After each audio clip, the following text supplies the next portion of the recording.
एक बार एक वैज्ञानिक ने एक टिड्डे को पकड़ा और उसे अपनी आवाज पर छलांग लगाना सिखाया। वैज्ञानिक टिड्डे से कहता, कूदो टिड्डा। उसकी आवाज सुनते ही जोर से छलांग लगा देता। अब वह वैज्ञानिक था तो प्रयोग करना बनता ही था।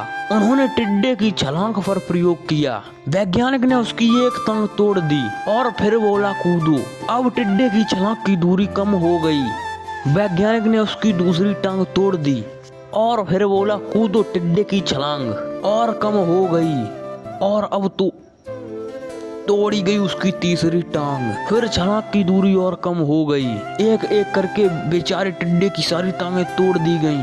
अब आखिरी टांग टूटने पर जब उससे कहा गया कूदो तो वह हिल ही नहीं पाया। अब वैज्ञानिक ने अपना निष्कर्ष अपनी डायरी में लिखा। जानते हो उसने क्या लिखा?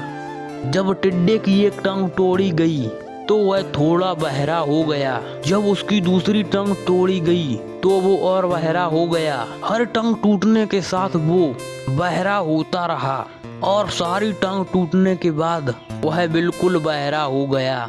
अब जोर जोर से चिल्लाने पर भी उस पर कोई असर नहीं हुआ।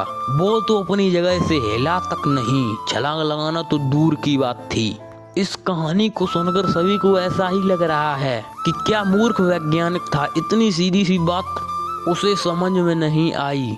या कुछ लोग ये भी सोच रहे होंगे, ये तो किसी बच्चे को भी पता है कि टिड्डे की छलांग उसकी टांग टूटने की वजह से कम होती जा रही थी, ना कि वह बहरा हो गया था।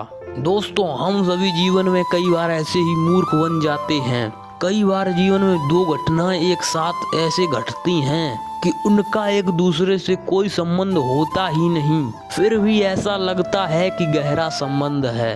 कभी कभी दिखता कुछ और समझ में कुछ और आता है और वास्तव में कुछ और होता है। इसीलिए अगर पछतावा नहीं होना तो जीवन में जल्दबाजी में कोई निर्णय न लें। हमेशा समझ कर निर्णय लें, सावधानी बरतें, नतीजे सोच विचार कर ही निकालें। तो इस वीडियो से दोस्तों थोड़ी सी भी सीख मिली हो तो वीडियो को एक लाइक करके और प्यारा सा कमेंट करके चैनल को सब्सक्राइब जरूर करना। मिलते हैं अगली वीडियो में, तो तब तक के लिए बाय बाय।